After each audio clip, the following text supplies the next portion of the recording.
básicamente es lo que vamos a hacer todo el año. Todo el año vamos a hacer este tema. Pero esto es el prólogo, la parte inicial. Deberíamos más o menos saber lo que vamos a hacer durante todo el año.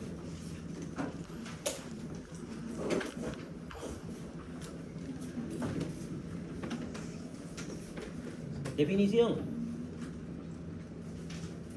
La historia clínica es la narración ordenada y detallada de los acontecimientos psicofísicos, sociales, pasados y presentes referidos a una persona que surgen de la anamnesis. ¿Qué era anamnesis? Del examen físico. ¿Cuál era el orden del examen físico?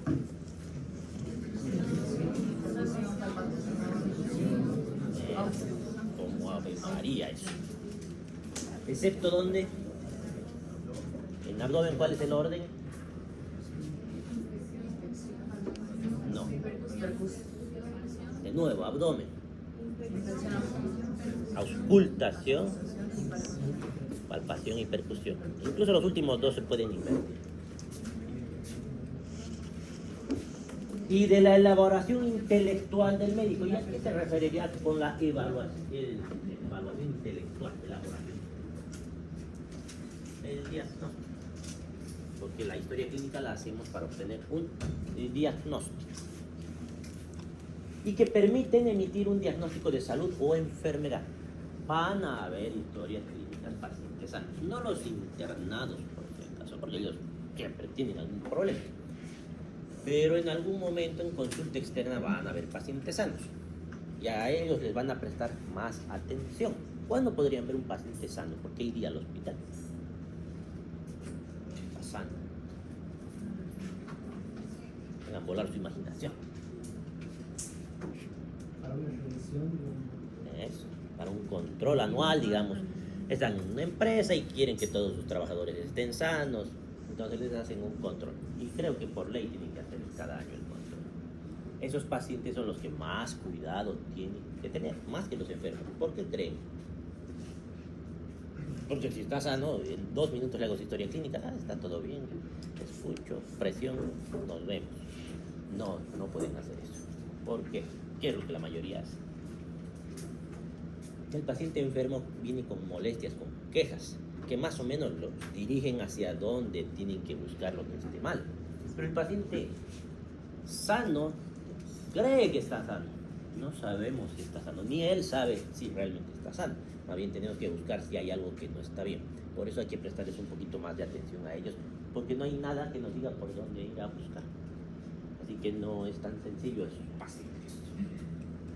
Más importante es comprender que la historia clínica debe ser conceptualizada como un documento médico, científico, legal, económico y humano. Vamos a ir desglosando qué significa cada una de estas cosas. Médico, ya que refiere que las características de la enfermedad desde un punto de vista médico. Estamos describiendo su patología, por qué está con ese diagnóstico, etc.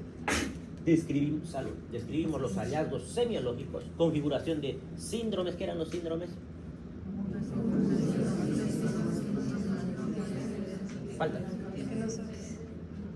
Es completo, porque se quedan a la mitad y puede confundirse con enfermedades. Medidas diagnósticas, eso que significan los estudios complementarios que vamos a solicitar. Y terapéuticas implementadas, ahí el tratamiento que vamos. No vamos a hacer eso este año, no vamos a tomar medidas terapéuticas, eso van a hacer en clínica médica, en cirugía, obstetricia, pediatría, etcétera, etcétera. Ahora este año nos vamos a centrar en anamnesis, examen físico y algo de diagnóstico. El orden y la buena letra, en el caso de las historias clínicas manuscritas, son aportes necesarios para la comprensión del documento escrito. La tendencia es a dejar de hacer historias clínicas manuscritas. Casi todos se están digitalizando, pero en algunas situaciones, en nuestro medio más que todo, todavía se hacen manuscritas, como que en el Hospital San Juan de Dios, hasta hace unos meses las hacíamos manuscritas. Y todavía algunas partes de la historia clínica las hacemos manuscritas por logística, no es tan fácil hacer digital si ya está firmado, sellado hasta cierta parte de un esto no puede ser. ¿Por qué? No es legible y tampoco. Y si no es legible, ¿qué puede pasar? Es muy lento de interpretar igual. No solamente que sea lento, Si sino no lo interpreta, puede ser que tenga errores en la interpretación y que enfermería, que es la que hace cumplir nuestras órdenes, pues ponga cosas que no deberían ser. Puede suceder. O en la receta que le den cualquier otra cosa. Entonces tengan cuidado. Además, no solamente es eso. Cuando se hacen auditorías médicas, estas historias clínicas se fotocopian. Por eso tiene que ser en azul, por si acaso. Por un motivo es estas fotocopias. Se fotocopian todo el expediente clínico y van revisando en auditoría médica. Hoja que no se entiende, a la basura. A la basura. Solamente se quedan con la parte legible. Y en la historia clínica, lo que no se ha escrito, no se ha hecho. Y si no se ha hecho es omisión de atención. Y eso es punible legalmente. Entonces, ojo con que se entienda bien. Se entiende que la letra de los médicos no es tan bonita porque creen. Ahorita ustedes no se tendrán el problema. No deberían en este momento, porque tienen que escribir demasiada información en muy poco tiempo. Entonces eso hace que se distorsione un poco la letra. Pero fíjense que sea legible. Intenten que su letra sea imprenta, que es siempre un poco más legible que la letra carta. Color, de nuevo, azul. Siempre azul en la historia clínica. Ya les he mostrado en prácticas que los colores representan cosas en la historia clínica. Lo que nosotros escribimos es en azul. Por tanto, su examen va a ser ¿con qué color? Y si no es azul, menos 2 puntos. A no ser que haya sucedido algo, que en medio examen se acabe su bolígrafo, se arruine, y ya, eso sí se puede justificar. Esta es la estructura de la historia clínica, y esto suelo preguntar en los exámenes. Tienen que saber el orden de memoria. ¿Cuál es la estructura? Primero tenemos la anamnesis, que ya me han dicho lo que es. Luego tenemos el examen físico, resumen semiológico, consideraciones diagnósticas, evolución diaria y epiclínica. Ya les decía 5, me olvidé, son 6. Son 6 partes que tiene esta historia. Esto de memoria. Y cada parte se va subdividiendo. Si les pregunto cuál es la estructura de la historia clínica, me van a decir estos 6. Esto. Porque les voy a preguntar también las subdivisiones de cada uno de ellos. Y la anamnesis, ¿cómo se divide la anamnesis? Porque se subdivide la anamnesis. Que tiene primero filiación o datos personales, motivo de consulta o internación, enfermedad actual y sus antecedentes. Luego vienen los antecedentes personales. Y hasta aquí tenemos estos 4. Datos personales, motivo de consulta, enfermedad actual y antecedentes personales. Y debajo de estos antecedentes vienen fisiológicos, patológicos, de medio, hábitos, antecedentes heredofamiliares y familiares. Esto está junto con esto, no sé por qué han separado, son antecedentes igualmente.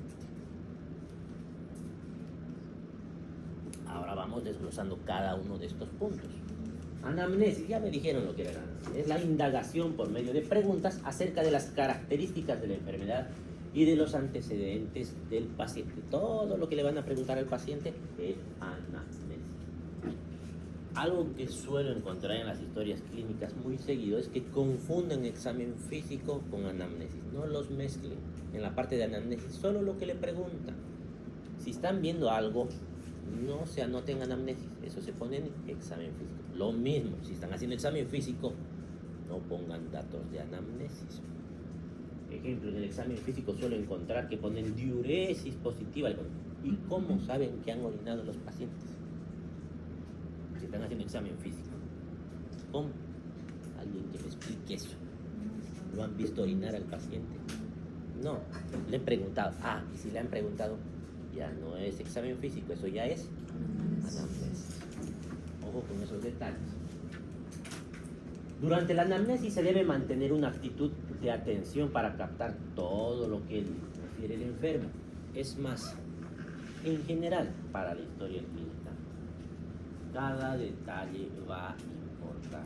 Cada cosa, por más pequeña que parezca, puede importar. ¿Para qué? Para que lleguemos al correcto diagnóstico, que es Esa es nuestra meta.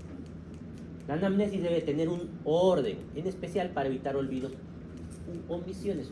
Es el motivo de ese orden que hay que tener, que se van a acostumbrar a hacer historias manuscritas al principio, vacías, las hojas en blanco y ahí escribir. Aunque parezca repetitivo, pero si ya sabemos esto, ¿no?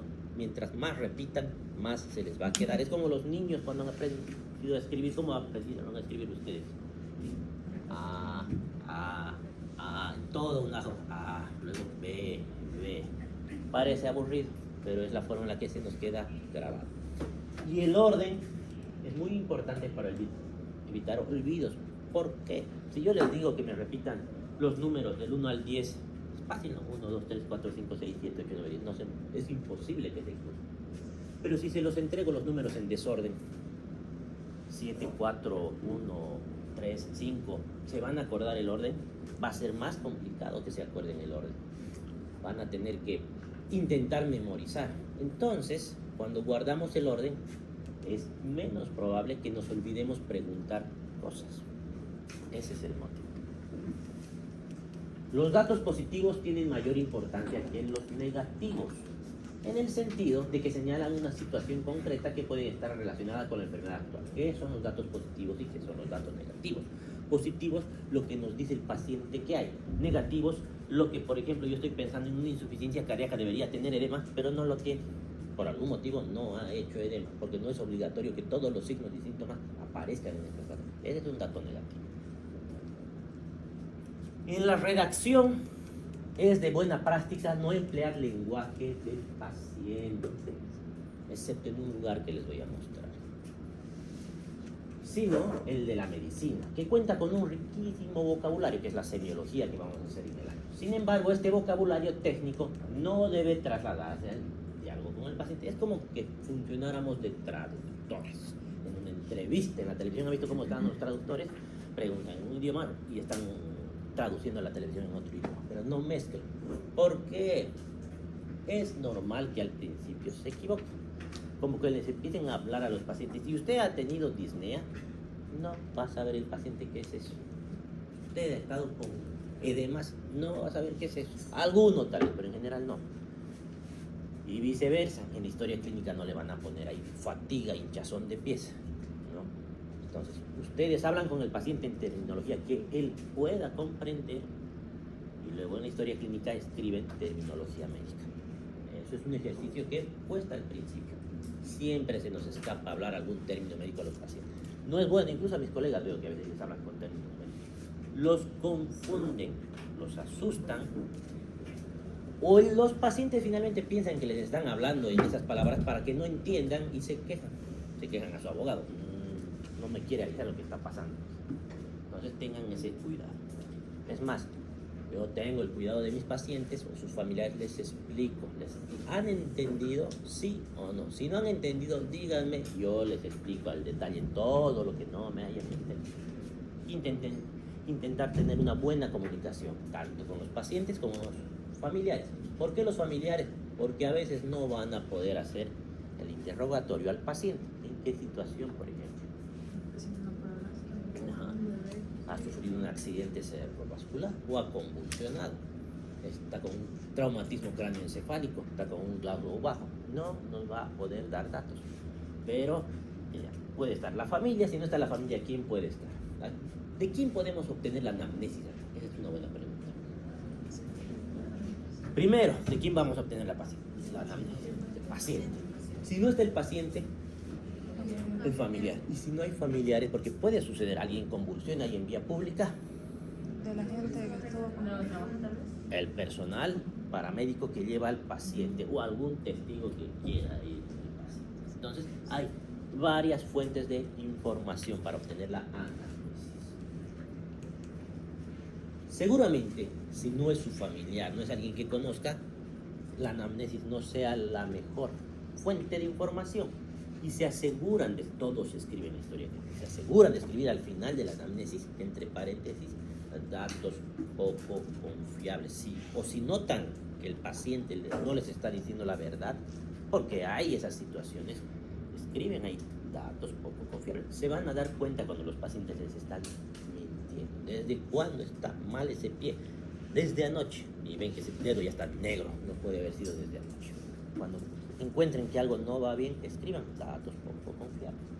Es su resguardo legal. Por ahí pasa algo luego. La anamnesis es la parte más importante de la historia clínica. Permite hacer el diagnóstico en más del 50% de los casos. Es más, la historia de la enfermedad actual es la que permite hacer el 50% del diagnóstico. Ese pedacito de la anamnesis. Datos que identifican al enfermo desde un punto de vista civil, como nombre, edad, estado civil, nacionalidad, ocupación, domicilio y personas responsables en caso necesario. Eso en la parte de filiación. Motivo de consulta o internación. Tiene como finalidad poder dar en pocas palabras una orientación hacia el aparato o sistema afectado. En tal sentido, no se deben consignar diagnósticos, sino síntomas o signos y su cronología. No vamos a poner ahí insuficiencia cardíaca como motivo de consulta. Vamos a poner cuáles son los signos y síntomas que tiene ese paciente y al final vamos a poner su diagnóstico. Cuidado con eso. Se registra 1 a 3 signos y síntomas que son la causa de la consulta. Y aquí hay una diferencia entre las historias clínicas que se van a hacer. Lo ideal es poner las palabras que nos dice el paciente. Porque más adelante vamos a ver en la historia de la enfermedad actual que vamos a utilizar un término, tecnología médica. Entonces, tiene que haber un lugar donde estén las palabras del paciente. En alguno de estos dos lugares. ¿Por qué? Porque creen. Si hemos dicho que tenemos que traducir el lenguaje del paciente, ¿por qué en algún lugar escribimos las palabras del paciente? Puede que sea un equívoco de su parte. Hayan diagnosticado algo mal y con la palabra del paciente o traductor puede mirar Eso. Podemos haber malinterpretado lo que el paciente nos está diciendo. Un ejemplo típico es la fatiga. El paciente le dice que tiene fatiga por algún apuro. Ustedes no le preguntan al paciente ¿y a qué se refiere con fatiga? Porque la palabra fatiga para nosotros significa una cosa y para la gente de la calle significa otra cosa. Fatiga, aquí en nuestro medio por lo menos entienden como que les falta el aire y eso no es fatiga. Entonces ha habido una mala interpretación. Hay que evitar esas malas interpretaciones que pueden suceder y cuando el paciente no va bien con su tratamiento podemos hacer una junta médica, revisar la historia clínica y ahí a veces buscamos el motivo de consultar una posible. Ahora, ¿qué dice la literatura del motivo de consulta? Es mejor poner las palabras del paciente. Y en la historia de la enfermedad actual, que es lo que sigue, palabras médicas. Algunas escuelas de medicina lo hacen al revés, por algún motivo que desconozco. Pero como van a trabajar ustedes en diferentes lugares, no todos van a trabajar en el mismo lugar, a la tierra donde fueres, haz lo que vieres. Van a seguir lo que hacen en los hospitales donde llegan, no se van a pelear. ¿Qué más? Se registran 1 a 3 signos y o síntomas que son la causa de la consulta. Breve, conciso, porque no vamos a describir nada, solamente es el motivo de todo. Por ejemplo, tos, fiebre, expectoración. O dolores y deformidad de las articulaciones de la mano. ¿Qué será tos, fiebre y expectoración? ¿Qué les hará pensar? Con esto ya tiene que comenzar a funcionar su razonamiento crítico. Puede ser. No es lo primero que sería, pero puede ser. Y si está pensando en tuberculosis, cuando comience su historia de la enfermedad actual, ¿qué le preguntará? Ajá, y comenzará a dirigir todas sus preguntas a la tuberculosis que está pensando. Primero se le deja hablar todo libremente al paciente. Luego de que termine de hablar, empiezan a dirigir algunas preguntas que creen que pueda ser tuberculosis. Pero si está pensando en algo más probable, aquí es más común, una neumonía, pues también le dirigirá las preguntas hacia la neumonía, una vez que el paciente haya terminado de hablar. Y de esa manera empieza a funcionar nuestro razonamiento clínico. Dolores y deformidad de las articulaciones de las manos, ¿en qué les hace pensar eso? Entonces comenzarán a preguntar cosas que aparecen en la artritis, a pesar de que el paciente no se las diga, porque el paciente no se las va a decir. ¿Y por qué creen que no se las va a decir? No es porque quiera ocultar en todos los casos, porque ha tenido esos problemas tantas veces que ya lo considera normal, o le sucede todo el tiempo, o piensa que no tiene relación con la enfermedad con la que está. Por ejemplo, que se le caiga el pelo, que tiene que ver con mi artritis, pero sí tiene que ver. Entonces, ahí va nuestro conocimiento de las patologías. En casos especiales, la internación tiene como finalidad la realización de un procedimiento diagnóstico. Muy pocas veces va a suceder, pero va a suceder. El paciente se está internando para que se haga una biopsia, un cateterismo. Entonces, el motivo de consulta ahí van a quedar un poco confundidos. Está yendo a biopsia, le vamos a preguntar todo lo que ha pasado y ya tiene diagnóstico de paciente. Están queriendo confirmar su diagnóstico. O puede ser terapéutico, está entrando para que se le haga la quimioterapia. Si se está haciendo quimioterapia es porque ya tiene su diagnóstico. Y este constituirá el motivo de internación. Ejemplo, le ponen ahí el motivo de consulta: quimioterapia tineoplástica. Ya está, y abajo ya le ponen su diagnóstico. No hay mucho en qué ahondar. Aquí va, esto es la parte más importante de la anamnesis. Esto es lo que nos va a dar el diagnóstico. Enfermedad actual y sus antecedentes. Y la mayoría de las veces solamente ponen esto, enfermedad actual. Hasta se olvidan de este pedazo, que no es que sea muy importante esto, pero ahora les voy a aclarar eso. Se recomienda la redacción precisa y en orden cronológico de todo padecimiento del paciente, comenzando con las primeras manifestaciones de la enfermedad. Pero ¿qué dice aquí? Enfermedad actual. No estamos hablando de algunas otras enfermedades que haya tenido antes. Estamos hablando de lo que lo está llevando al hospital. ¿Qué significa que sea cronológico? Tiene que seguir una línea temporal. ¿Con qué comenzamos? Con lo más antiguo y terminamos con lo último que le ha sucedido, sin hacer saltos espaciales. Ejemplo, no puedo mencionar algo que ha pasado hace 3 días. Paciente hace 3 días que duele la garganta, pero hace 2 semanas le faltaba el aire. Estoy retrocediendo en el tiempo.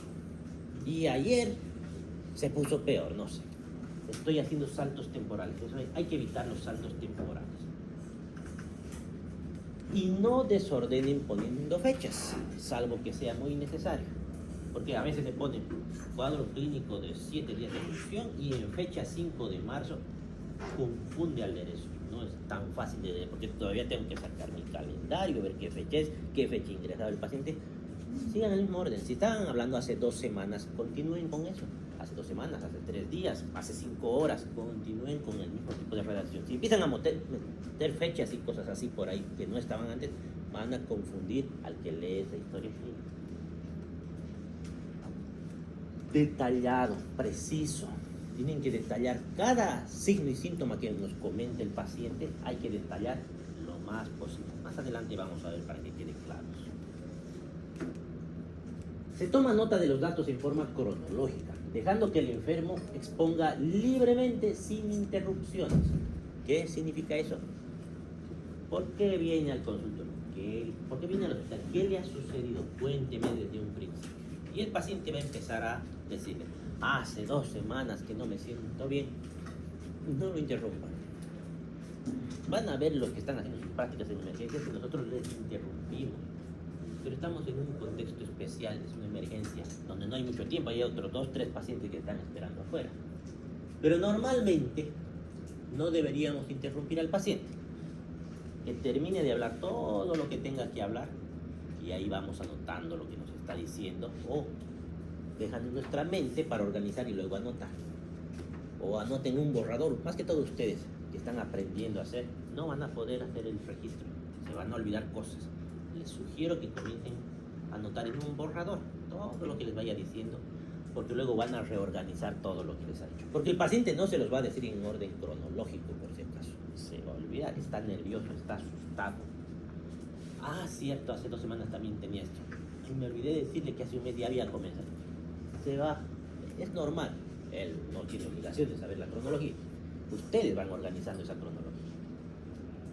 Ya cuando termine el paciente de explicarles todo lo que le molesta, comienzan a preguntarle cosas que ustedes creen que él se ha olvidado o cosas que ustedes crean que tienen relevancia. Como que si les dice tuberculosis, están pensando en tuberculosis. Estoy tosiendo, estoy botando flema, estoy con fiebre. ¿Y esa fiebre a qué hora es? No sé, ¿estás seguro? Y en las noches, ¿cómo duerme? ¿No siente que despierta con las sábanas mojadas? Porque están pensando ustedes que está teniendo fiebre. Y usan sus palabras. En el caso de la insuficiencia cardíaca, cuando hay ortopnea. ¿Cómo duerme? ¿Con cuántas almohadas duerme? Uso 2 o 3. El paciente ni se da cuenta que importante. Uso 2 o 3 almohadas. Y ahí le preguntan, ¿y por qué usa 3 almohadas? ¿Es normal dormir con 3 almohadas? Porque cuando uso una sola almohada, me falta el aire o me despierta a toser. Entonces, todos esos detalles, porque ustedes ya están pensando en posibles diagnósticos y van preguntando todo lo que creen que tenga relevancia. Terminan de obtener toda esa información y ahí comienzan a ordenar. Y todo con detalle. Cada cosa que les diga el paciente, detalle. Ejemplo, el dolor. Si le duele, ¿me voy a conformar con que le duele?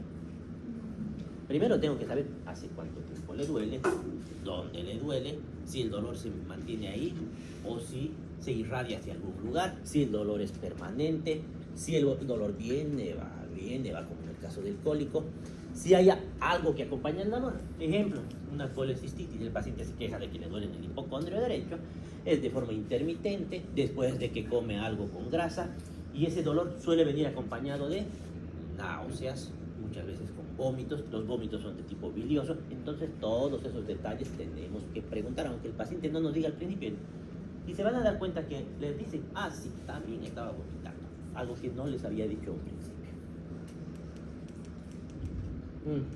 Luego se realiza un interrogatorio dirigido con el fin de ordenar y completar la exposición, es lo que hemos mencionado, ¿no? Para ordenar esta parte vital de la historia clínica, las preguntas que se formulan de manera habitual son, no es obligatorio, pero es lo que debería venirnos a la mente.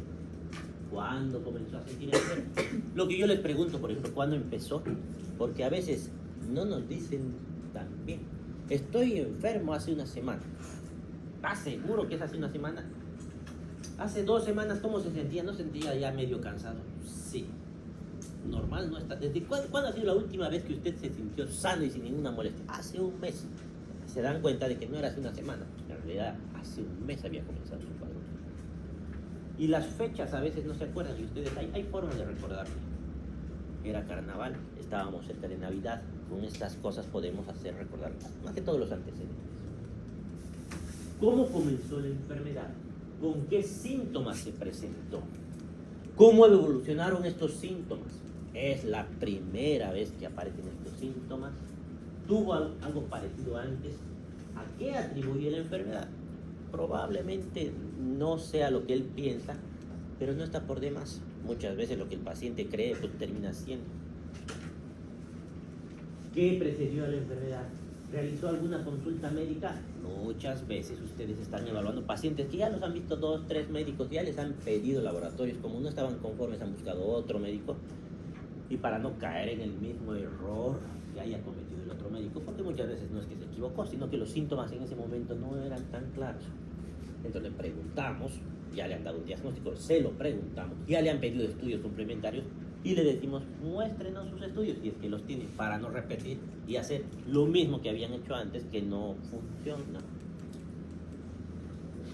¿Qué exámenes complementarios efectuaron? ¿Qué diagnóstico le realizaron? ¿Qué tratamiento recibió? ¿Qué repercusión general ha provocado la enfermedad sobre la calidad de vida de ese paciente?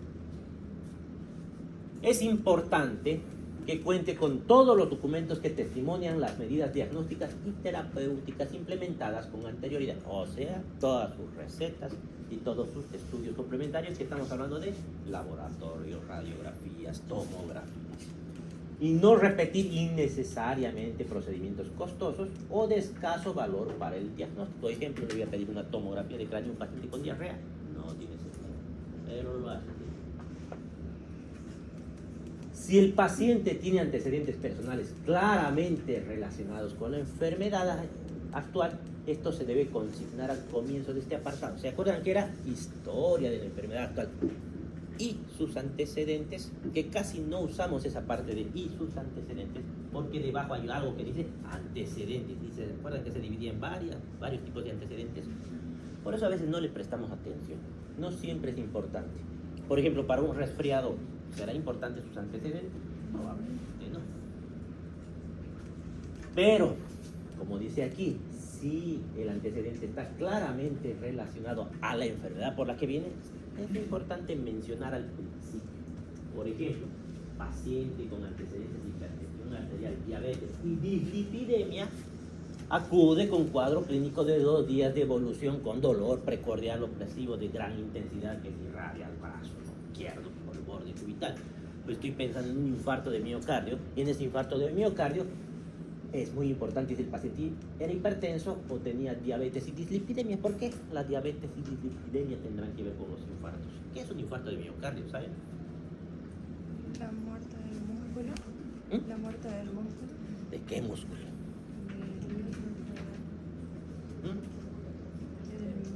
Del El miocardio, ¿para qué sirve? eh, para darle la fuerza para ¿Sabes el qué? Hacer la contracción. ¿Y para qué tiene que hacer contracción el miocardio? para que el corazón Para mover la sangre.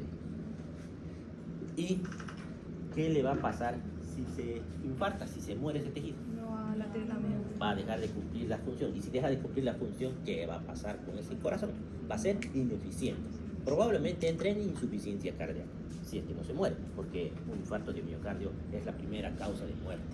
Si no ha sido tan grande la parte del tejido afectado, pues probablemente no muera, pero queda con alguna insuficiencia cardíaca o alguna lesión. Depende del tamaño del tejido. ¿Y por qué se infarta? ¿Qué es un infarto de cualquier cosa en general? ¿Qué significa infarto? Cuando la arteria coronaria se tapa.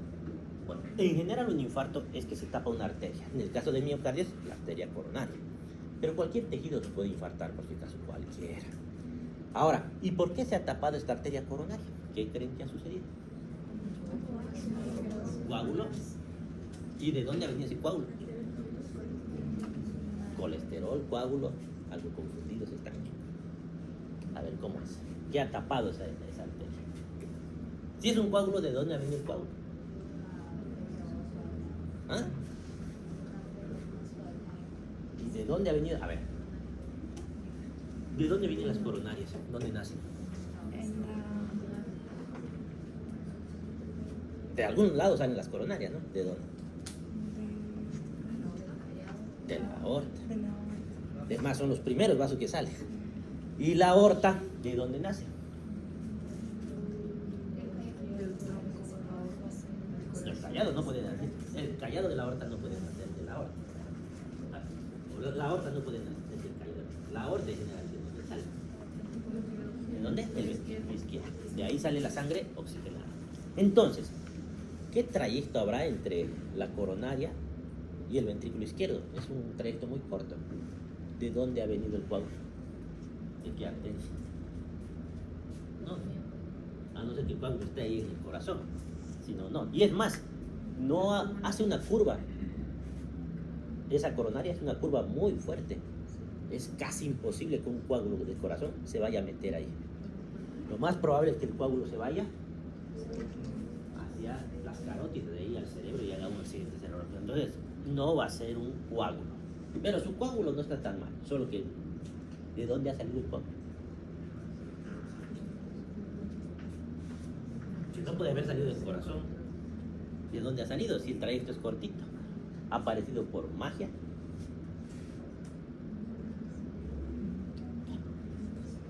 Algo me estaban hablando aparte de coágulo. ¿Qué más me dijeron? Colesterol. ¿Y el colesterol va a tapar el vaso? ¿O cómo es la cosa? ¿Cómo? No está tan mal eso. Tampoco está mal su coágulo, pero lo que quiero saber es que sepan de dónde aparece eso. A ver, los pacientes con dislipidemia. ¿Qué es la dislipidemia?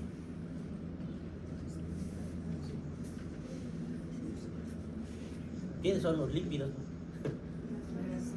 Y esto es semiología, ¿no? Dislipidemia, son dos palabras que dicen que los lípidos están. ¿Qué significa dis? que algo está mal, algo no está como debería estar, están seguramente o muy elevados o muy bajos, eso es dislipidemia. En este caso generalmente estamos hablando de que están muy elevados. ¿Qué lípidos conocen? Colesterol y triglicéridos la mayoría. Con eso partimos. Entonces, ¿qué sería dislipidemia? Están pensando que tiene colesterol y triglicéridos altos. ¿Y qué pasa si tienen colesterol y triglicéridos altos? ¿Qué tiene que ver eso con el infarto? O sea, empieza a juntarse grasita y sale una bola de grasa. Y así.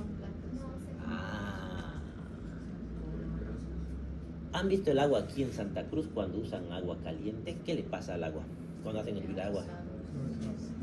Aparece como cal, algo así, no se pega. Lo mismo, imagínense que pasa lo mismo con el colesterol y triglicéridos. Se le pega a los vasos. En realidad, al endotelio. De ahí, debajo del endotelio, se hacen unas placas de grasa, si quieren, de colesterol, triglicéridos. Esas placas de grasa, ¿qué se llaman? Han llevado histología. ¿Sí? Placas ateromatosas. Son las placas ateromatosas. Esta es la arteria.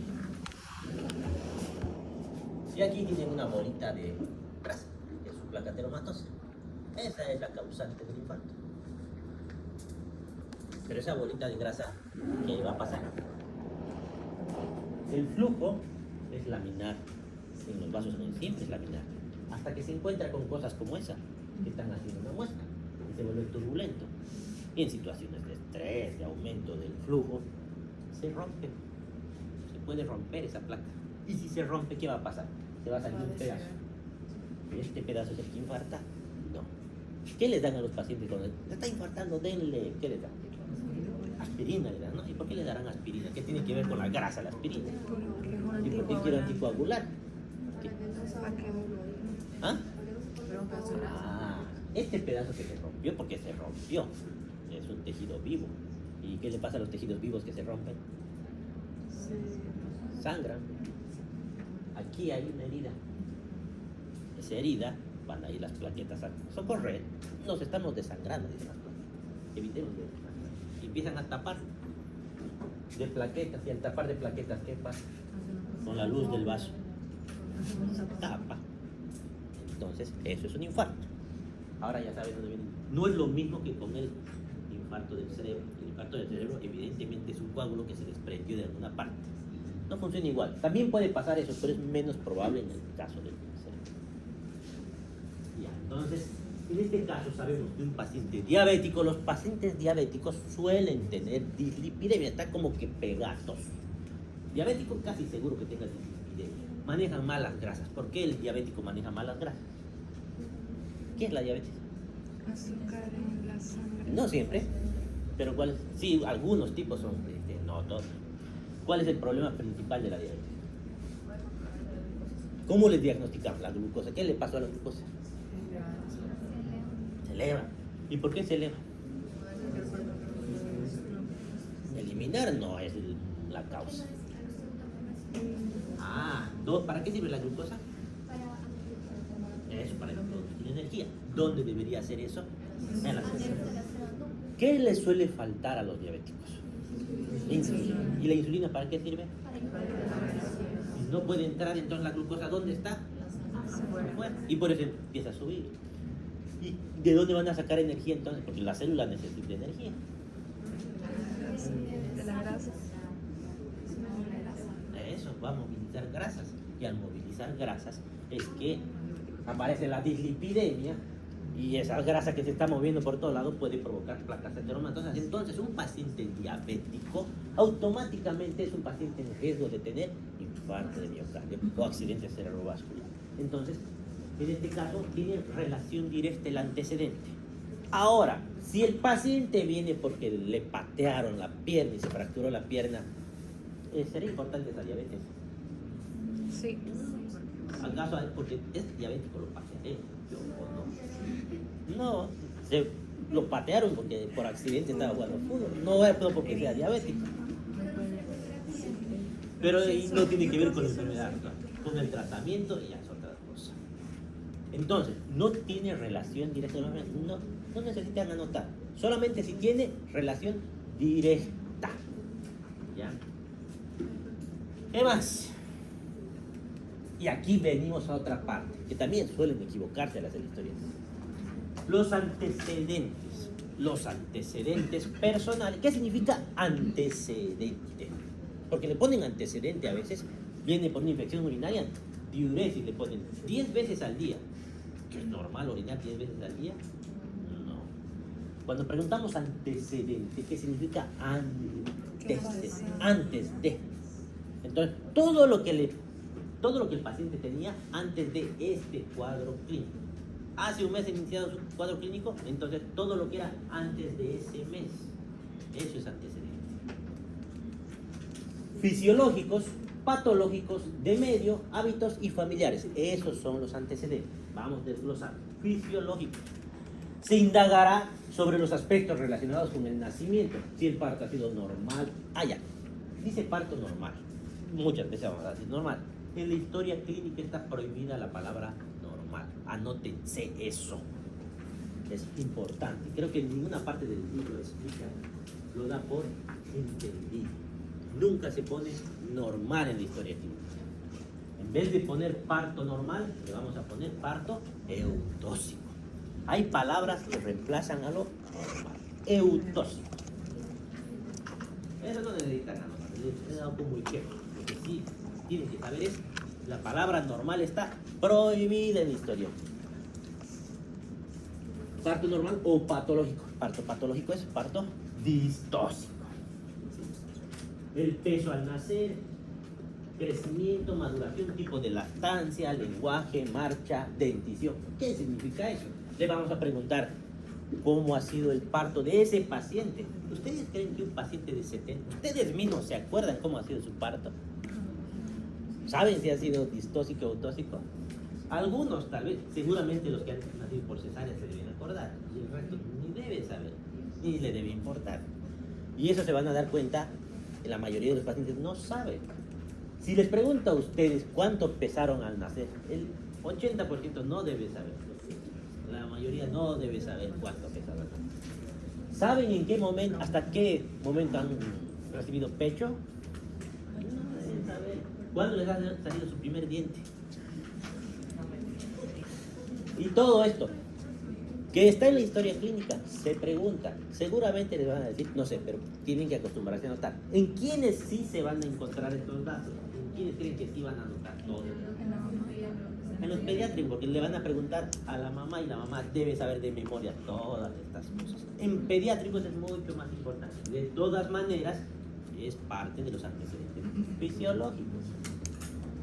En la mujer se consigna la edad de la menarca. ¿Qué es menarca? La primera menstruación. El ritmo menstrual. ¿Qué es el ritmo menstrual? ¿Cada cuánto y cuánto tiempo dura? No le vayan a preguntar su menarca a los varones, que como están acostumbrados a notar, le preguntan. Yo sé que le preguntan. He encontrado historias clínicas de escritos ahí, las mamas simétricas, no sé qué cosa han puesto. A ver, levántese la bata. No hay nada. Porque muchas veces se agarran, cortar, pegar y solamente le cambian una parte de... No hagan eso. Te van a hacer tratar. Sucede eso. Algunos no tienen tanta paciencia como yo. Fecha de última menstruación. Fecha de última menstruación. ¡Pum! Se anota. Siempre. Mujer en edad reproductiva, siempre. Paciente viene por náuseas, mareos. ¡Pum! Está embarazada. Pónganse en mente, porque ya me ha sucedido también. No creen, está embarazada. Puede tener hijos, puede estar embarazada. Porque va a ser peor que omitan eso y sí está embarazada. Que ya hayan matado un paciente a tomografía embarazada. ¿Qué más? Comienzo de las relaciones sexuales. Van a tener cuidado con esto. No todos los pacientes les van a querer avisar. Por lo si no les quieren avisar, ¿qué van a escribir en la historia clínica? No me quiere decir. Paciente no refiere esta información. Hay palabras, hay formas de decir, que no, pero de forma técnica, ¿no? Paciente rechaza dar información. Algo así. Los embarazos, partos y lactancia. Vamos a ver más adelante. Está bien descrito, eso es una cápita especial. Antecedentes patológicos. Descripción cronológica de todas las patologías, enfermedades, sufridas por el paciente. En este acápite debe preguntarse por las enfermedades previas, incluyendo las infecciones de la infancia. Aunque parezca que no tienen importancia, pues las tienen. Por ejemplo, ayer creo que les hablaba a ustedes, no me acuerdo. ¿Del herpes zóster les hablé? ¿Qué es el herpes zóster? Es una enfermedad viral. Enfermedad viral. Enfermedad viral. ¿Ah? Enfermedad viral. Allá, pero ¿qué es? La resfriado es una enfermedad viral.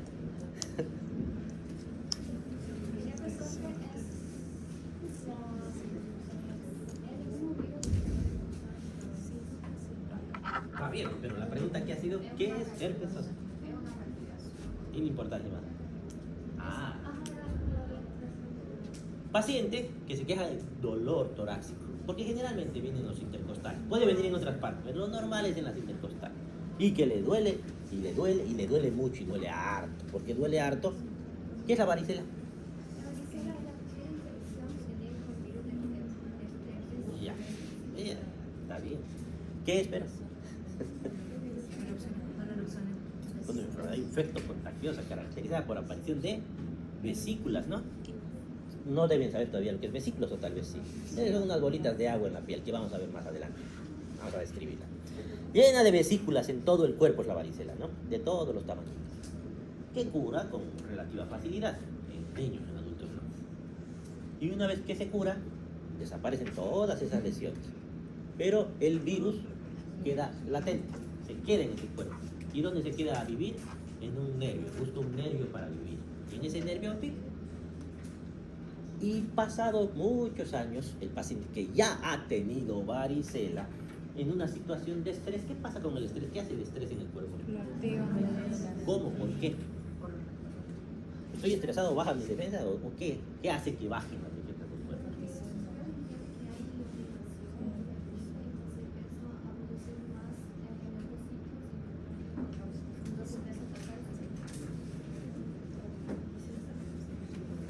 El estrés, ¿qué libera el estrés? Eso. El cortisol produce eso. Ahora sí, el cortisol, no se ve el cortisol. Y ese estrés al liberar cortisol inmunodeprime. Por eso no se usan corticoides en las infecciones. No es muy buena idea, salvo excepciones. Entonces, en situación de estrés, ese virus latente pues despierta de nuevo. Y ahí se produce el herpes zóster. Solamente es un nervio, puede ser cualquiera, incluso en el ojo sale el herpes zóster. Significa que en sus antecedentes, ¿qué debería haber tenido el paciente? Varicela. Sí o sí, no puede haber herpes zóster sin varicela previa. ¿Cuál es el problema de tener herpes zóster? Bueno, le va a doler, y le va a doler mucho, y por muchos meses, y hay que darle tratamiento, ya no va a pasar gran cosa. ¿De qué tiene que cuidarse ese paciente? Bueno, él no. ¿De qué tienen que cuidarse sus familiares? Usted le tiene que avisar. Usted, por si acaso, tiene herpes zóster y va a contagiar de varicela a las personas que no tienen, o no han tenido varicela o no tienen la vacuna de varicela. Entonces, ese paciente contagia, pero no contagia herpes zóster, contagia varicela. Eso es la importancia de los antecedentes, incluyendo los de la infancia. Se debe tener presente cuando se investigan estos antecedentes que el hombre tiende a olvidar los hechos desagradables de su pasado. ¿Qué enfermedades ha tenido? Ninguna. No tiene. No. Tómale un medicamento, enalapril. Porque el hombre tiende a olvidar los hechos desagradables de su pasado. Hasta cirugías se olvidan que han tenido. Entonces hay que insistir. Y a veces nos damos cuenta en el examen físico, y esa cicatriz, es porque me sacaron la apéndice. No, que no había tenido ninguna cirugía. Es normal que se olvide. Peor si el evento es traumático. Se olvida. La enfermedad forma parte de los hechos negativos y hay una tendencia natural a no recordar estos hechos. Para evitar olvidos u omisiones es recomendable establecer un orden, como primero enfermedades de la infancia, juventud, adultez, etc. Antecedentes de internaciones, alergias, antecedentes quirúrgicos y traumáticos. Cuando hablamos de antecedentes traumáticos, ¿de qué estamos hablando? perdido su equipo de fútbol. No, es traumático.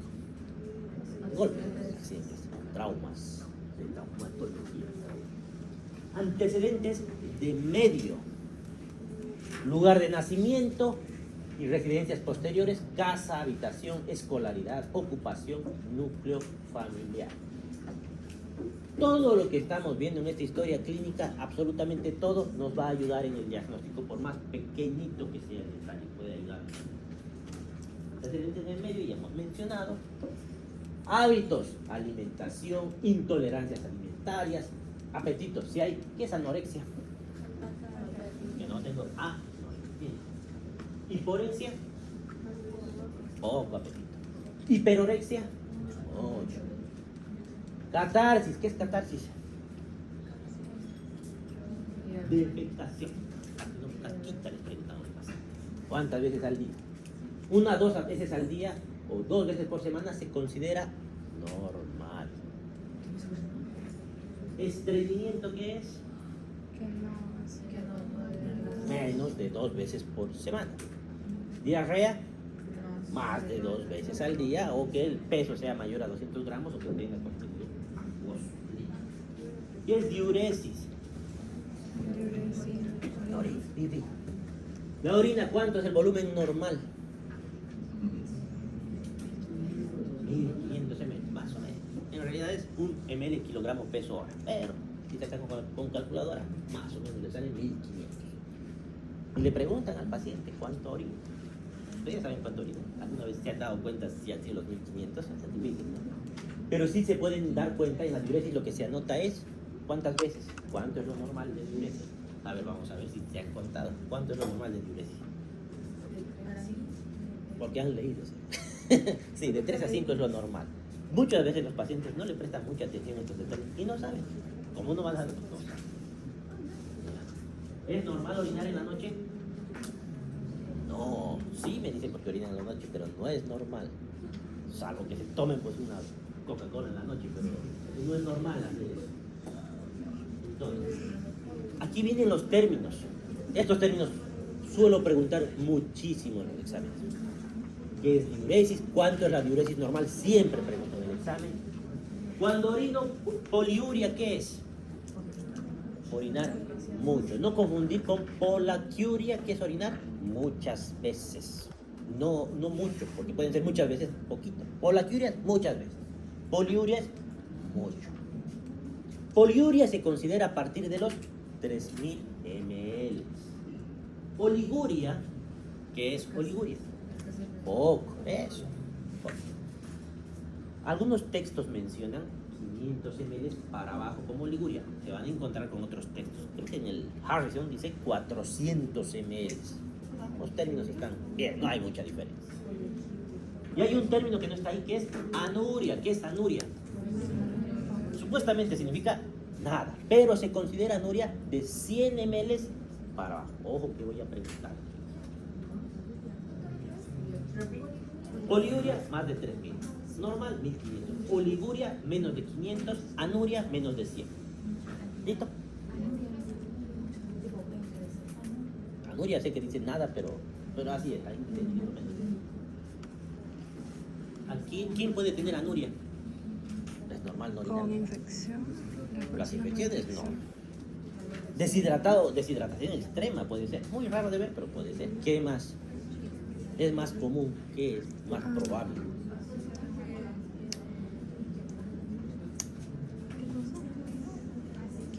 Ya, esos son los que tienen enfermedad renal crónica. El riñón no sirve. Y si no sirve, ¿para qué sirve el riñón? Para producir orina. Si no sirve, pues no va a haber qué orina se produce. Hay que anotar el sueño ahí anotamos cuántas horas duerme, si tiene insomnio, si duerme demasiadas horas. ¿Cuánto es lo normal de dormir? 8. ¿Y los médicos cuántos tienen? 1. Bebidas alcohólicas. ¿Abstemio qué es? Que no consume bebidas. Y si consume bebidas alcohólicas hay que mencionar cuáles, porque no es lo mismo que el paciente se tome a la semana 2 botellas de cerveza, que se tome una botella de whisky a la semana. No es lo mismo, parece menos. Una botella, 2 botellas. Entonces tienen que mencionar si son fermentadas como cerveza y vino, destiladas como el whisky, vodka y ron. En el libro que dice absínticas, no, menciona la absenta que no es tan común. Dipsomanía, ¿qué es? Cuando toman exceso de alcohol. Eso, los alcohólicos son dipsómanos, son que tienen necesidad de consumir bebidas alcohólicas. Y cuando anoten bebidas alcohólicas, hay una palabra que odio cuando la veo, no solamente aquí, siempre que la veo en la historia clínica, que dice consumo de bebidas alcohólicas ocasional. ¿Qué significa ocasional? Van a evitar en la historia clínica estas palabras. ¿Qué es ocasional? Están inventando. ¿Qué? ¿Usted consume bebidas alcohólicas? No sirve entonces para esa pregunta. ¿Usted? Varones deben. ¿Usted consume? Nada. ¿Usted? Nadie consume bebidas alcohólicas. Consumen, pero tienen vergüenza. Les vamos a poner, yo les voy a tener que poner etiqueta. Me dicen, por ejemplo, a veces, pero ocasionales por cada cumpleaños. ¿Cuántos son ustedes? ¿Cuántos cumpleaños posibles tienen? Entonces, pero eso es ocasional según algunas personas. Ocasional podrá ser pues una vez al mes. Ocasional será cada semana, ¿no? Para los estudiantes de la universidad. Ocasional puede ser para los que no consumen, pues en Navidad, en brindis y ya. ¿Cuál es el problema que le han encontrado ese ocasional? Ajá, es subjetivo. Necesitamos que sea objetivo y anotar una vez al año o si no. Y no solamente cada cuánto, sino no es lo mismo que tomen una vez a la semana una copa de vino a que se tomen una vez a la semana 2 botellas de whisky. Y no es lo mismo que tomen y se vayan mareados en casa que pierdan la conciencia. Por si acaso, alcoholismo es beber más de 12 veces al año. Infusiones. Infusiones como té, café o mate. ¿Y por qué preguntamos del alcohol? ¿Qué puede provocar el alcohol? El consumo. Cirrosis alcohólica, ¿qué más? Hipertensión arterial. Aunque es vasodilatador y baja la presión, a largo plazo puede provocar hipertensión. Puede provocar insuficiencia cardíaca, puede provocar gastritis y serie de patologías que podemos diagnosticar que puede ser el motivo de consulta que el paciente no se ha dado cuenta. Pasamos a este, té, café, mate. Estas infusiones que pueden provocar. El té tiene teína. La teína, por si acaso, sube la presión arterial. Café, lo mismo. Peor todavía el café. Sube la presión arterial y puede provocar gastritis. El mate y el té, ¿se toman puros? Son feos, ¿no? ¿Qué le ponen? Azúcar produce gastritis. Gastritis produce. No le pongan tanta azúcar. Eso significa que puede tener relación con la patología por la que está viniendo el paciente. Y también es bueno preguntar, no es lo mismo tomar una taza de café a la semana que tomarse 10 tazas de café. Y además es un cronótropo positivo el café, la cafeína. Alguna vez he atendido a la secretaria del hospital que estaba con una frecuencia de 200 y le hemos tenido que hacer desfibrilación porque estaba por irse, por tomarse 9 tazas de café. ¿Y usted cuándo toma alcohol? No tomo café. Tabaco. Uno de los factores más importantes de riesgo cardiovascular y cáncer, y se debe averiguar qué tipo de fumador es el paciente, desde cuándo fuma y en caso de que haya abandonado el hábito, cuándo dejó. Y ahí anotamos qué, hace cuántos años fuma, si dejó de fumar también, porque por ahí ha fumado durante 30 años, dejó de fumar un año y volvió a fumar, nos va a decir fumó hace un año. No, hace 30 años que fuma. ¿Y cuánto tiempo ha dejado de fumar? Se anota. ¿Y qué se anota? ¿Cuántos cigarrillos al día? Hay una fórmula. Lo más importante es saber cuántos al día fuma en promedio. La cantidad que fuma puede expresarse en cigarrillos al día o paquetes año. Hay una fórmula para sacar paquetes año, van a revisar. No me acuerdo de eso. Normalmente yo uso cigarrillos al día. ¿Y por qué aumenta el riesgo cardiovascular el cigarrillo? ¿Qué provoca el cigarrillo? Vasoconstricción. Varios problemas por la vasoconstricción.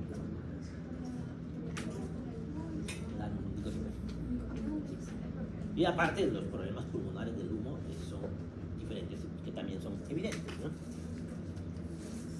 Drogas, medicamentos, drogas están pegados, no son lo mismo. Cuando hablamos de drogas, ¿de qué estamos hablando? De cocaína, marihuana, heroína, lo mismo que tan frecuentemente. A veces no les van a querer responder, les van a mentir. tiene. Pero hay algunos pacientes que se van a dar cuenta que les van a decir con detalle todo lo que tiene que hacer. Medicamentos. Los medicamentos, ahí preguntamos si toma, por ejemplo, AINES. ¿Cuáles son los AINES, se acuerdan?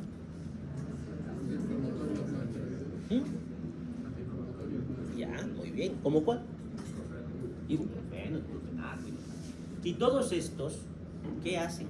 ¿Qué pueden provocar? ¿Inhiben? No la mucosa gástrica, inhiben ¿qué? Producen daño a la mucosa gástrica. ¿Cómo? Inhibiendo la ciclooxigenasa. Y por tanto, inhiben la producción de moco, menos bicarbonato. Y por tanto, le estamos quitando la protección de moco al estómago, porque ¿qué más se libera en el estómago para la digestión? Ácidos. Y ese moco evita que ese ácido autodigiera. Entonces, si no hay ese moco, pues produce úlceras. Y si produzco úlceras, puedo provocar una hemorragia digestiva alta. Hábitos sexuales igual les va a costar al principio, pero no se olviden que son médicos y el paciente tiene que responder. Ahora, si no quieren al principio, pues no responden, no quieren. No. Actividad física. Anotamos, la actividad física no es... Tiene actividad física. Y de actividad sexual, por ejemplo, ¿qué nos importa? La frecuencia, desde cuando dejó de tener, porque a veces es importante para diagnosticar diabetes, por ejemplo. Deja de tener, ¿por qué dejó de tener relaciones? Porque no puede. ¿Por qué? Diabetes, está haciendo diabetes. Tal vez ni sabía. O hábitos, si son hábitos, ¿con quién está? Si es polígamo, demás, porque pueden haber infecciones de transmisión sexual, VIH incluido. Actividad física, ¿cuánto tiempo? Media hora por día, media hora a la semana, todo lo que anota. Igual es importante. No es sí, no. Porque sí puede ser, voy caminando a mi trabajo, eso no es actividad física. Antes, ¿y qué tipo de actividad física? ¿Aerobia o anaerobia? Se anota, hay que anotar. Antecedentes hereditarios y familiares. Se preguntará sobre la edad de los padres y hermanos, patologías y causa de muerte. Acá se hacen con figuritas, esto no está aquí. Del padre hay que anotar cuántos años tiene. Y si ya no está vivo, se anota. Falleció, ¿y por qué falleció? Ejemplo, falleció por infarto agudo de miocardio. ¿Por qué nos importa para nuestro diagnóstico? Si es su padre, ¿qué tiene que ver con mi paciente? Algunas enfermedades se pueden tratar. Ejemplo, si el paciente ha muerto por un accidente de tránsito, si el padre ha muerto, no hay mucha importancia y se pone, fallece por accidente de tránsito, listo. No hay mucho que importe ahí. Hermanos y esposa, no dice ahí, ¿no? Esposa, esposo, porque no podría transmitir enfermedades. Estamos aquí hablando de enfermedades de transmisión genética. Y si están sanos y no tienen nada, aparentemente sanos, no estamos seguros que están sanos ni el paciente, aparentemente sanos. 35 años, aparentemente sanos. Antecedentes ginecobstétricos. Los antecedentes ginecobstétricos son considerados fisiológicos, los cuales nos proporcionan gran información sobre la funcionalidad hormonal, gonadal, genital de las pacientes con trastornos relacionados a dichas alteraciones. Y ahí viene la menarca que ya habíamos visto antes, la fecha de última menstruación, duración y frecuencia de las reglas que debería durar entre 3 a 7 días y que se producen cada 28 días. ¿Cómo anotan? Frecuencia le ponen 28/3, por ejemplo. 28/3 o 3/28. Eso. Ritmo menstrual. Es lo que hemos mencionado. Alteración de la menstruación. Descripción de todas las alteraciones. Ejemplo, la cantidad. Si por algún motivo es más frecuente desde hace 3 meses, es más el volumen, cuántos paños gastan. Tenemos días de duración. Si ha habido dolor en la menstruación. ¿Qué se llama el dolor en la menstruación? No, se llama cólico.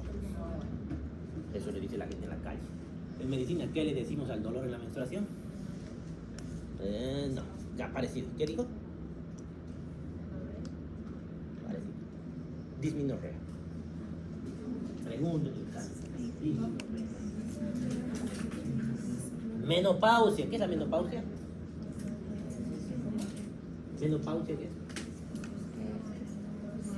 Ya no Más o menos. Ahí van a leer algunos términos de climaterio y menopausia, van a repasar el momento en el que acaba la menstruación. Eso se van a fijar bien la diferencia entre menopausia y climaterio, porque por ahí les preguntan en el examen. Van a leer. Viene la fórmula obstétrica. La fórmula obstétrica se anota así.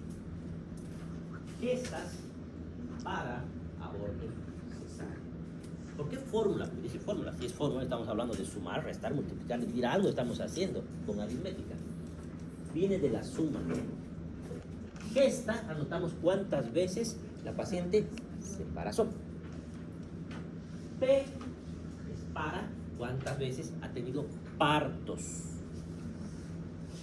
C, cuántas veces ha tenido cesáreas. Y A, cuántas veces ha tenido abortos. Abortos, estamos hablando de pérdidas de cualquier tipo. Y la suma de estos tres siempre tiene que dar gestas. No puede ser que diga estas 3 para 2, cesáreas 3, abortos 7. No puede ser, no suma 3. Tienen que sumar algo, no nos ha dicho bien la paciente. Es importante notar esto. Información sobre los embarazos. ¿Cuántos embarazos ocurrieron? Si fueron a término o prematuros. ¿Qué es a término? ¿Cuánto dura el embarazo? No existe, eso es para la gente de la calle. Los médicos hablamos en semanas. ¿Cuántas semanas dura? Te están inventando, creo. O sea, si son 41 está mal, son 38 está mal. Siempre busquen los rangos. De 37 a 42 semanas. Si los partos fueron vaginales o por cesárea. Problemas asociados al embarazo. La hipertensión que aparece en el embarazo y que desaparece luego del embarazo. Pero ¿qué nos dice que esa paciente puede llegar a ser hipertensa luego? Hiperglicemia, que es la diabetes del embarazo, que puede desaparecer posteriormente. Pero eso nos puede decir o que la paciente vaya a ser diabética luego o que el niño que ha nacido lo pueda tener. Claro. Muerte fetal, que le decimos óbito fetal, etc. Antecedentes de abortos, si han sido espontáneos o si han sido provocados. Siempre son espontáneos según los pacientes, pero averigüen. Número de hijos vivos. Pasamos al examen físico. ¿Hasta qué hora es nuestra clase? No es hasta las 3. 50. Tenemos tiempo para esta parte. Examen físico. El médico se mantendrá en una actitud vigilante, atenta, tratando de ampliar en todo lo posible la percepción y hallazgos físicos. ¿Cuándo empieza el examen físico? Según esto, después de la anamnesis, no es cierto. En realidad el examen físico comienza en el primer contacto con el paciente. Si bien no estamos escribiendo todavía, porque vamos a hacer nuestra anamnesis, pero desde que el paciente ha atravesado la puerta y está caminando, yo me doy cuenta que algo está pasando. Cada detalle de cómo camina, cómo nos habla, cómo nos saluda, nos puede ayudar al diagnóstico y ya es el examen físico, porque voy a describir el tipo de marcha que tiene. Cada detalle. Entonces el examen físico comienza en el primer contacto con el paciente. Se va a escribir luego de la anamnesis. Una cosa es lo que vamos a escribir, pero otra cosa es el momento en el que comienza nuestro examen. Y desde que el paciente atraviesa la puerta, tenemos que estar atentos a todo lo que hace, a todos los gestos incluso que hace el paciente. Conviene que el ambiente donde se realice el examen físico sea luminoso, luz, templado, silencio. ¿Por qué templado? Porque lo vamos a hacer desvestir al paciente. No lo vamos a desvestir si está haciendo frío, por ejemplo. Entonces debería ser templado. Silencioso. ¿Por qué silencioso? Porque vamos a escuchar a ese paciente. Que no haya límite de tiempo para su realización. 1 hora, 2 horas debería durar nuestro examen físico. Y si estamos en Bolivia, no pasa. Lo ideal, no siempre pasa, porque tienen un hospital público donde cada 5 minutos le están pasando una ficha. Pero lo ideal es que no tenga un tiempo límite. Que terminen todo su examen físico completo. El enfermo estará acostado con una almohada, sin ropas, pero cubierto, que es sin ropa, con una sabanilla cubierto. y van descubriendo a modo que van revisando el paciente por el pudor del paciente. Si van a revisar una cosa, pues tapan la otra. Para respetar su intimidad y su pudor, como en este caso. El médico deberá estar situado, esto es importante, siempre a la derecha del paciente, sentado con comodidad, aunque se pondrá de pie cuando vaya a hacer maniobras que ameriten de que esté de pie. A la derecha, y esto no solamente en el examen físico, cuando haya visita médica, ¿saben lo que es la visita médica? ¿Saben?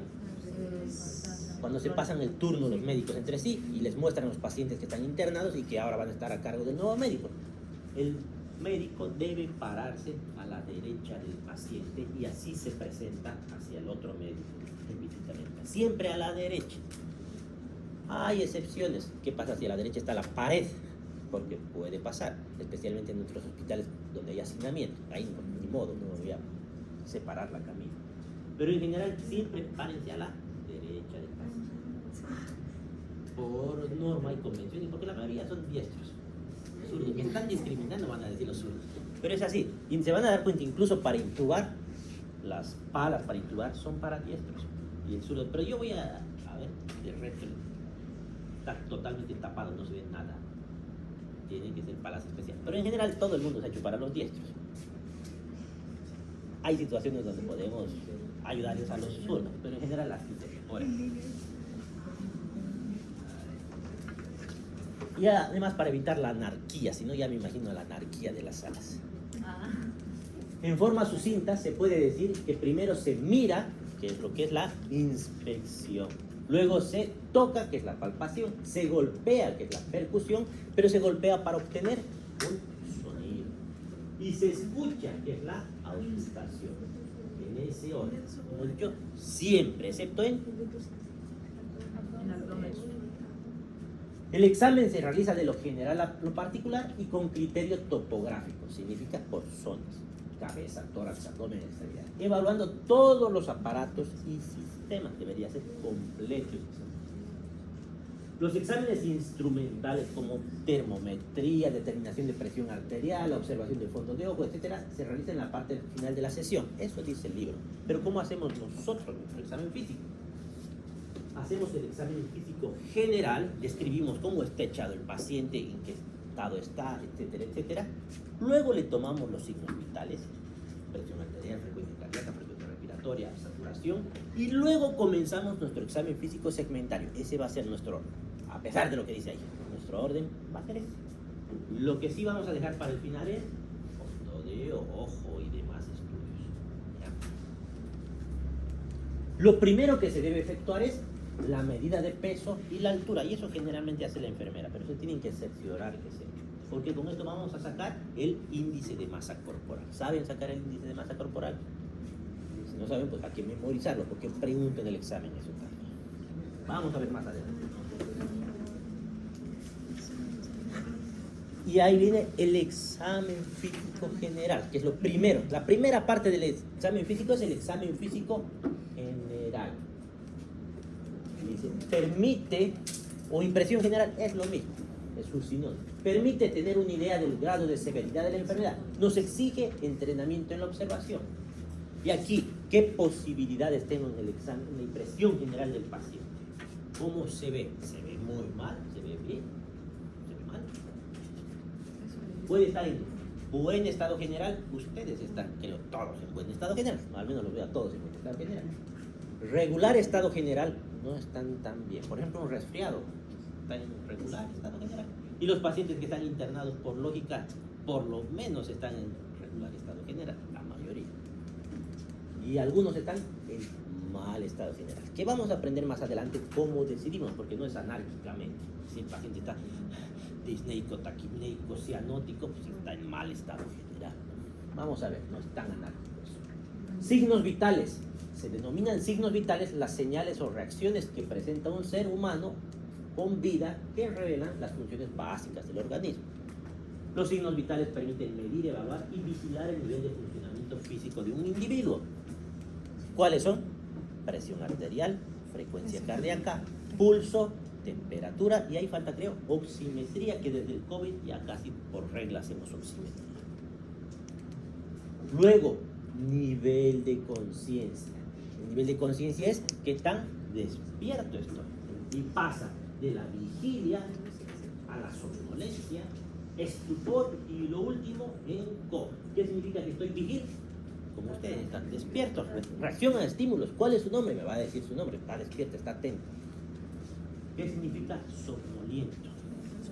El paciente se está durmiendo. Yo le hablo y se duerme. Señor, ¿cuál es su nombre? Javier.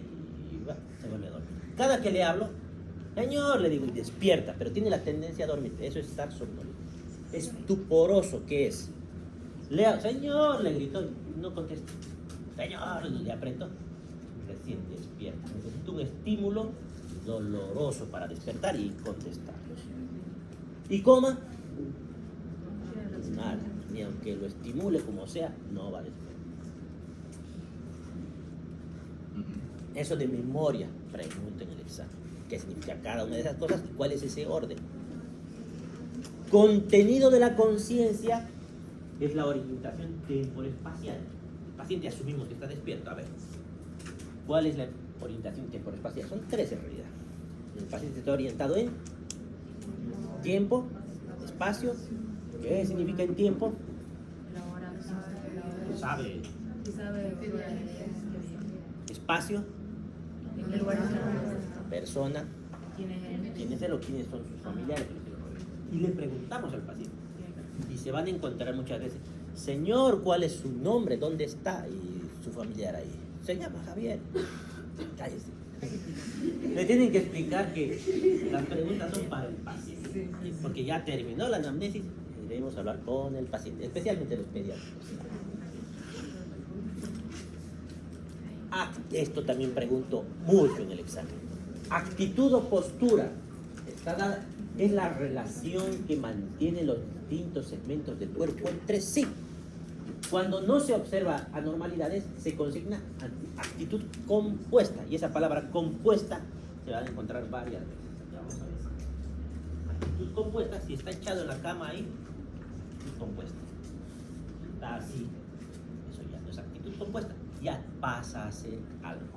En este caso es el opistótonos. Actitud opistótonos. ¿En qué patología se ve el opistótonos? Esta es actitud en la apoyado. Actitud en plegaria maometana, que se ve en el derrame pericárdico. Le hacen su eco y van a encontrar líquido ahí. ¿Cómo es compuesto? Aquí está. Chado. Van a notar. Decúbito. Decúbito se define la posición que adopta el paciente acostado en la camilla o la cama. No es la relación de las partes del cuerpo. Es cómo está echado en la cama. Es importante señalar que el decúbito es indiferente u obligado. ¿Qué es indiferente? Que puede echar así, recostado. Le da igual cómo se siente más cómodo. Obligado, algo hace que se acomode de alguna posición. Ejemplo, si tengo derrame pleural izquierdo, el paciente casi con seguridad va a estar echado así. Porque cada que se eche, le va a empezar a faltar el aire. Y va a estar obligado a estar de ese lado. Eso es decúbito lateral izquierdo. Preferenciales, puede echarse de cualquier lado, pero prefiere estar del lado derecho. Pero no es que esté obligado. Prefiere, le gusta más. Así como duermen ustedes en su cama, prefieren estar de un lado. ¿Cómo ocurren ciertos cuadros clínicos? O bien, activo-pasivo. ¿Qué significa activo-pasivo? Decúbito dorsal, por ejemplo. Decúbito dorsal, ¿qué significa? Echado. Decúbito de espalda. Decúbito ventral. Decúbito lateral. Izquierdo, derecho. Esas opciones hay. Decúbito dorsal. Preferenciales, pueden poner también. Activo-pasivo. Activo, ¿qué significaría? Si se quiere, se levanta, se va al baño, hace cosas. Pasivo, no puede cambiar. Ejemplo, ¿quién estaría en pasivo? Alguien que ha tenido una fractura de cadera, no puede movilizarse, está pasivo. Alguien que esté en coma, decúbito dorsal, así. Pregunto eso en el examen mucho, van a leer con calma y van a interpretar. Si tienen dudas, me van a decir. Hábito constitucional. Ya, yo creo que hasta aquí. Me van a recordar hasta dónde hemos llegado. porque yo me voy a olvidar porque tengo clase con otro grupo y se hace llegar hasta la misma parte. Ya. Anótense y nos vemos la próxima clase.